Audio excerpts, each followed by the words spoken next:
when you were small, did you ever, I mean, I was always curious, have you ever cheated on a test? Oh yeah, one of the things, not exactly that, but one of the things I felt guilty about all my life, if you really want to know. Professor Chomsky, you have inspired youth, you've inspired people, you've inspired thinkers, you've inspired me. And that same inspiration, love of learning, love of education is exactly what I think is lacking in the education system. The revelation for me was when I did well in school, it was usually at the expense of not picking up a newspaper. When I did well at school, it was usually at the expense of not knowing about global culture, global international relations. It was usually at that expense. I'm just curious, as a youth, when you were a child, elementary school, was there a point in your childhood where you thought that education, or school rather, was the biggest hindrance to your education as opposed to it being an agent? Well, I was lucky. From actually age 2, my parents were teachers, so I was in nursery school from age 2 and on to around 12 when I went to high school. I was in a Deweyite experimental school run by Temple University, which had a very progressive education department, and they ran a Deweyite school, which was fantastic. So it wasn't an impediment to anything, it was a stimulus. Mm-hmm. So we were kind of encouraged to do creative work, to work with other people. There was no grading. I had no concept of, I didn't know I was a good student until I got to high school, literally. I went to an academic high school where everyone's graded, all that sort of thing. But I knew I had skipped a class, but and everyone else knew, but that just meant I was the smallest kid in the class. Didn't mean anything else. Right. So there was no competition, no grading. You were a lot of encouragement. I wouldn't say everything was perfect, but it was a very stimulating environment, and I got interested in all kinds of things. Right. I mean, that's a very interesting point, because I think that fits into the concept. Do you think that, collaboration and competition can coexist in the educational realm? Well, they can, but there's just no point in competition. What's the point of, like when my kids went to school, they went to what's considered a good school in the Boston suburbs. But by the time they were in 3rd grade, they were ranking other children as smart and dumb because they were being tracked. So he's dumb, he's on this. Is there any point to that?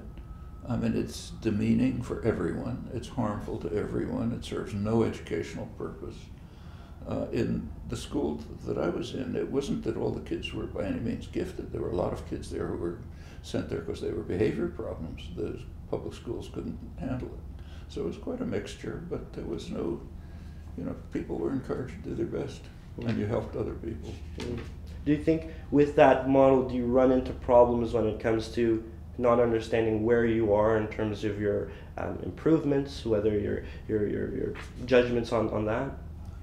There are the problems that any child has growing up, but I don't remember any sense of that. There were tests, so you sort of knew how you were doing, and if there was a problem, the teacher talked to you and tried to work out the problem, but the tests weren't for ranking, they were for improvement. So find out what I have to do better, that sort of thing. I see. Do you think that, this is the long-standing debate, do you think that in education, schools, is it their responsibility to give students a broad stroke of information? Or, more and more we're seeing students are being funneled into an area of specialization and are being told to stick to that, do the best you can in that, because that's where the jobs are. You have to be the best at what you're doing. Well, as far as giving information is concerned, I think that doesn't mean much. You have to learn how to gain information when you need it. There's a famous physicist at MIT, world famous physicist, who was well known because he taught his senior faculty teach freshman courses. He was famous because in his freshman course, if the students would ask him, what are we going to cover, he would say it doesn't matter what we cover, it matters what you discover. If you learn how to discover, it doesn't matter whether you've memorized this, that, and the other thing. In fact, one other famous scientist here is an old friend, a Nobel laureate, taught his undergraduate courses. He said or even his graduate courses, without himself reviewing the material, he just lectured on the way he thought it ought to turn out, and the class was encouraged to research it and see if he was right or where he was wrong and to correct it and so on. That's the way teaching should be. There's an old image back to the Enlightenment, which was disparaged, of the idea that teaching should be like pouring water into a vessel, and then the vessel pours it back in the form of a test. And we've all had experiences like that, and we know that it's a very leaky vessel. And furthermore, you can have the vessel completely full. You can study, you can take some course that you're just not interested in, and it's all boring. And you can study hard to pass the exam, and you did fine in the exam, and a week later you forgot what the course was about. That's exactly it. It happens all the time. So providing information, of course, it's part of education, but it's not the goal of education. The goal should be to develop not only the capacity, but also the desire to gain the information that you need and what you're interested in and want to pursue. Now, as far as specialization versus the general interest, that's people are different. They should do the kinds of things that are good for them. Right. So for some people, it may be that focusing like a laser on some topic is what really excites them, and they can do well at it. And for others, it may be on having a general understanding of the world. I don't think there's any general answer. Do you think we need teachers in this process? I mean, in this evolving world of technological integration, do you think that we need teachers at the helm of giving students these skills that you speak of instead of just giving out information, or really is that the role of the teacher is diminishing? Would you say that? I wouldn't say it's diminishing. I think it's being driven out of the educational system.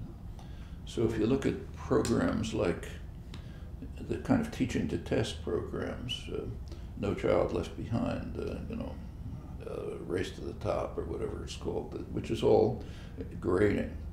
It's also driving to assessment and ranking, not only of the student, but also the teacher. That's very destructive of the capacity of real education. I mean, I have talks with teachers, give talks with teachers occasionally, and some of them you can see, there are very creative teachers, but they're barred from being creative. Yeah. So, for example, I gave a talk a couple of months ago, then a teacher came up afterwards, sixth grade teacher, told me that she said that after one of her classes, a kid came up and talked to her and said that she was really interested in something that came up. Could she get some ideas about how to pursue it? And the teacher had to tell her, you can't do that. You have to study for the MCAS, test.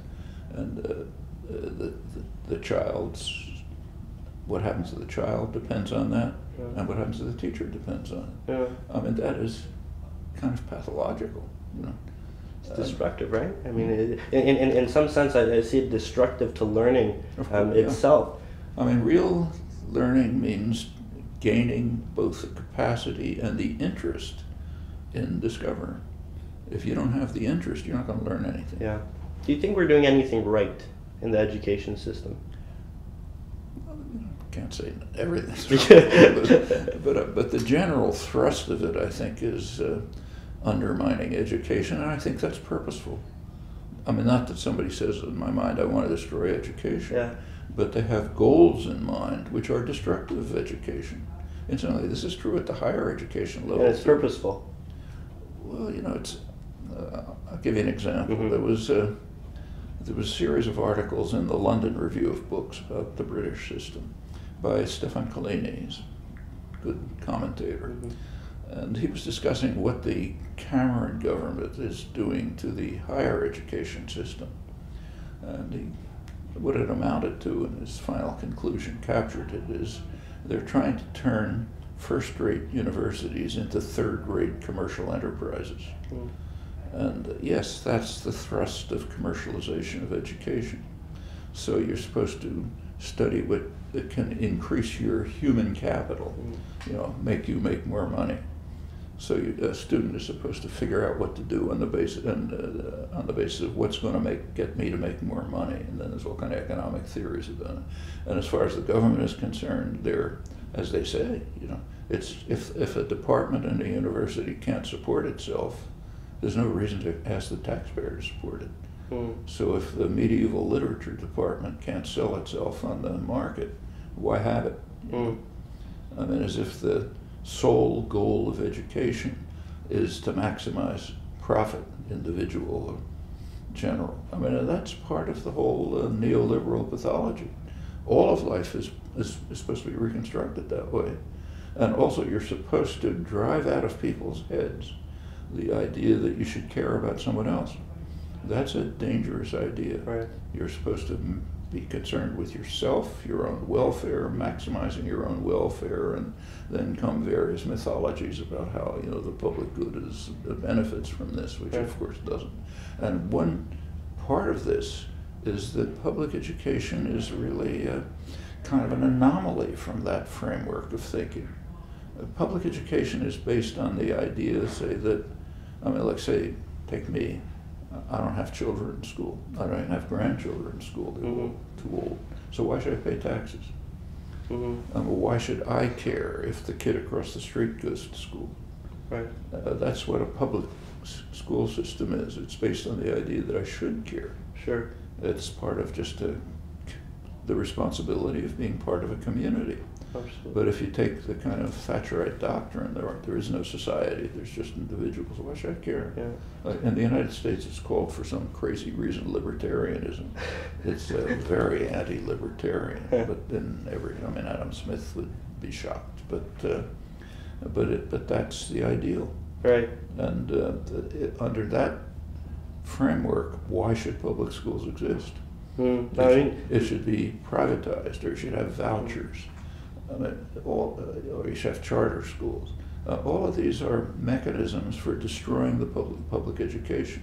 And in fact, mass public education was one of the real contributions of the United States to world culture starting in the late 19th century. It was pretty much pioneered in the United States.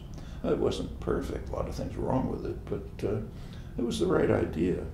And it's now under serious attack, along with other forms of social responsibility. Take, say, the attack on Social Security. Why attack Social Security? Reason, why should I pay because the widowed on the other side of town is starving? So it was her fault. She married the wrong husband, or she didn't make a good investment, or she didn't work hard enough. But it's none of my business. Mm-hmm. So why should I pay for her Social Security? Right. There's a friend of mine, a sociologist, who just wrote a book called The Sociopathic Society. And I think he's right. There's an element of strong drive to turn the society into pathological structures, which incidentally are also having the consequence of destroying the species. Because under the current moral calculus, if you're, say, the CEO of a corporation, it is far more significant for you to gain a bigger bonus in the next quarter than to have your grandchildren survive.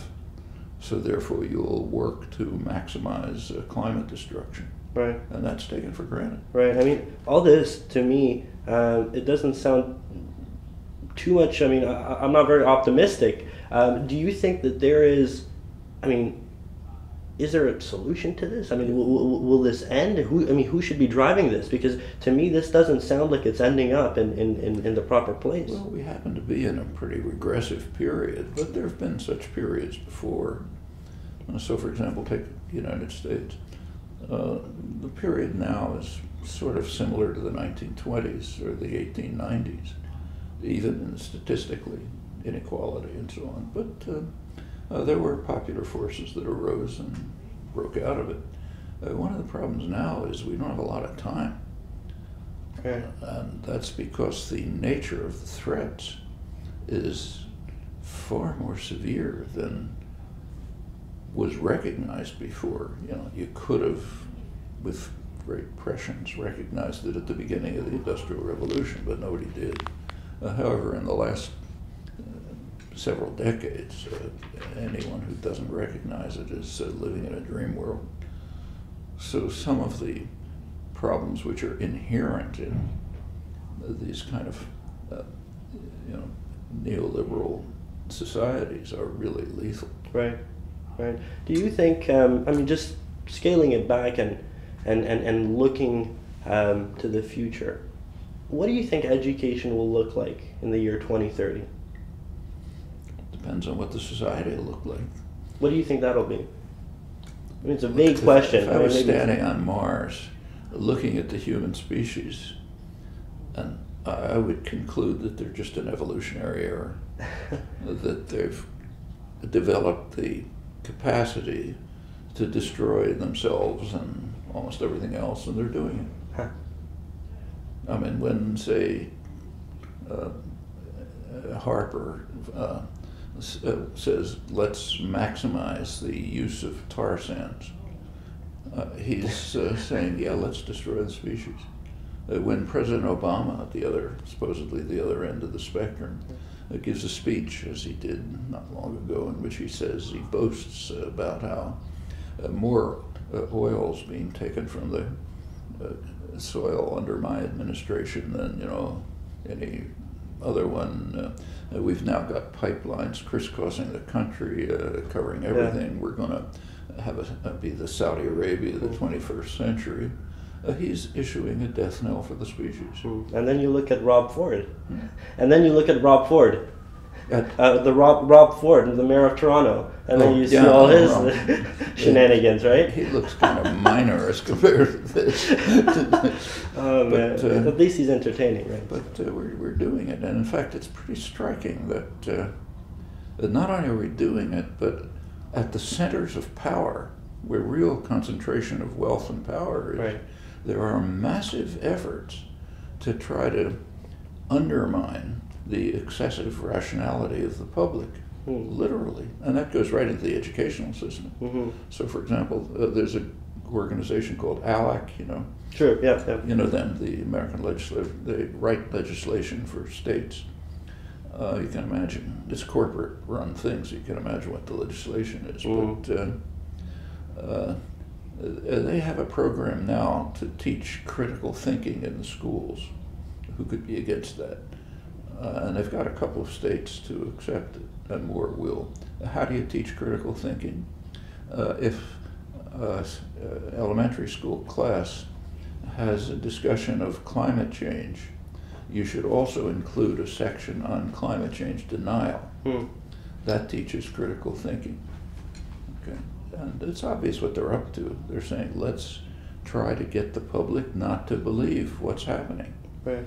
And to say, let's get them not to believe what's happening is to say, let's try to destroy the possibilities for life for our grandchildren. And that's considered the right thing to do if you can make more short-term profit out of it. Canada by now is worse than the United States, literally.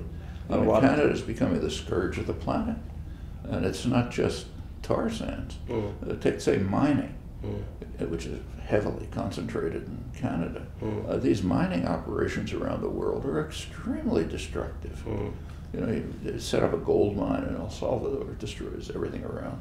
But you got to make money, so who cares? Did you guys get that? I'm interested to one more thing about you touched upon critical thinking. And I'm actually afraid to ask this question, you being the father of modern linguistics.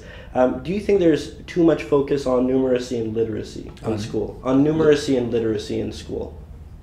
No, I think numeracy and literacy are skills that you have to obtain. Right.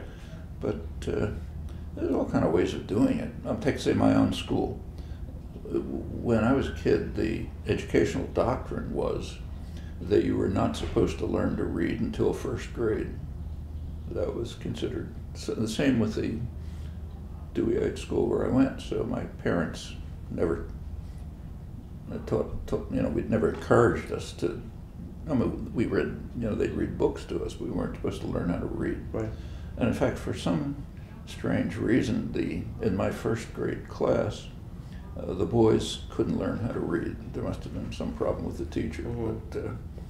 But we came, like, I happened to get whooping cough, which in those days kept you home for 6 weeks. Right. So my mother taught me how to read. But if it hadn't been for that, I might not know how to read. That would have been. And nowadays, kids, like our kids, or my grandchildren, they are reading by the time they're 3 or 4. I mean, considering how many books you have here, it'd be pretty tough to get through them if you didn't know how to read. So. But you have to. So there are a lot of ways to do it, but it certainly has to be done. Yeah. And the same with arithmetic and the basic skills for existing in the world. For that matter, now having a computer. And I don't think that's hard to do. In fact, my grandchildren do it better than I do, way better, because for them it's kind of like a native language. Yeah. So, so I think it doesn't take. I mean, these are things that children want to do.